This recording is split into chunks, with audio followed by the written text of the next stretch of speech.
لوگ پوچھتے ہیں کہ کیا دنیا میں صرف ناکامی ہی ناکامی ہے، نا امیدی ہی نا امیدی ہے، ہر بار ناکامی ہی کیوں ہاتھ آتی ہے؟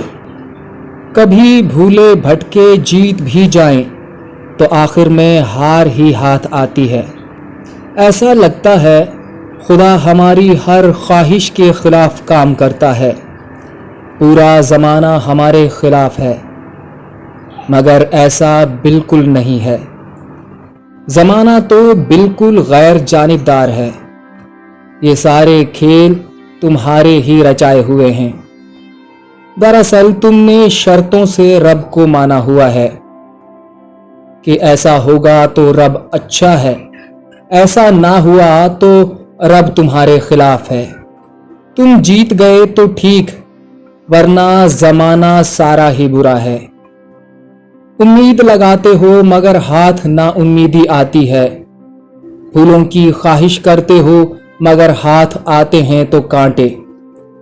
ایسا نہیں ہے کہ دنیا میں کانٹے ہیں اس لیے کانٹے ہاتھ آتے ہیں، مسئلہ یہ ہے کہ تم صرف پھولوں کی خواہش کرتے ہو اور چاہتے ہو کانٹے کسی اور کو مل جائیں۔ تم پھول چاہتے ہو تو کانٹے بھی تمہیں ہی جھیلنا پڑیں گے۔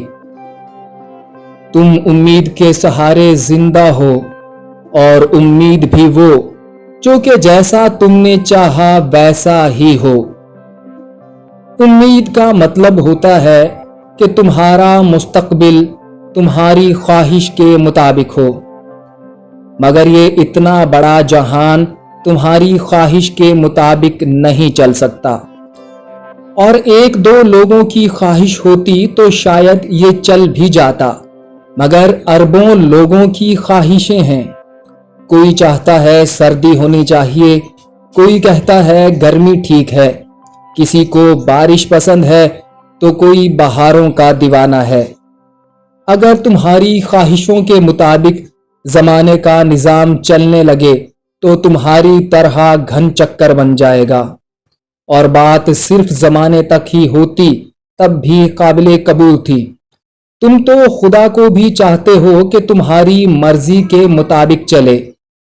دیکھتے نہیں جب کوئی کام تمہاری چاہت کے مطابق نہیں ہوتا تو تم میں کتنی کڑواہٹ بھر جاتی ہے۔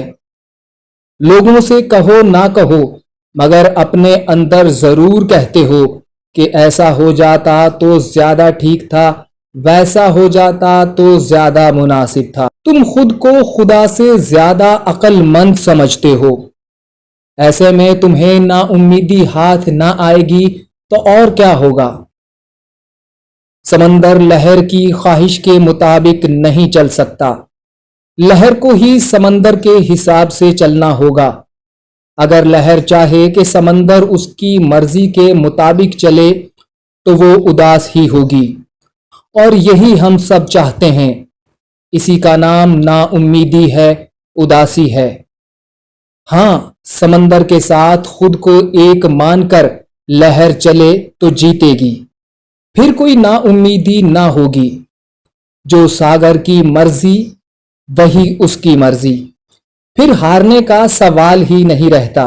تو وہ جو بھی کرے تمہیں اداسی نہیں ہوتی، کیونکہ تم خود کو اس سے الگ نہیں سمجھتے۔ پھر تمہاری کوئی خواہش نہیں، تم نے خود کو خدا کے حوالے چھوڑ دیا۔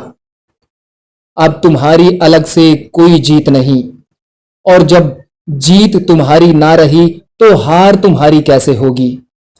جیتے گا تو وہ اور ہارے گا تو بھی وہ۔ اتنا تو تم بھی جانتے ہی ہوگے کہ وہ کبھی نہیں ہارتا، اور جب وہ کبھی نہیں ہارتا تو تم بھی کبھی نہیں ہارو گے۔ تم صرف کھیلنے کے لیے کھیلو، ہار جیت کی بات ہی چھوڑ دو، پھر تمہیں کوئی نہ ہرا پائے گا۔ مگر تم تو پیار بھی واپسی کی شرط پر کرتے ہو، شادی کی شرط پر کرتے ہو۔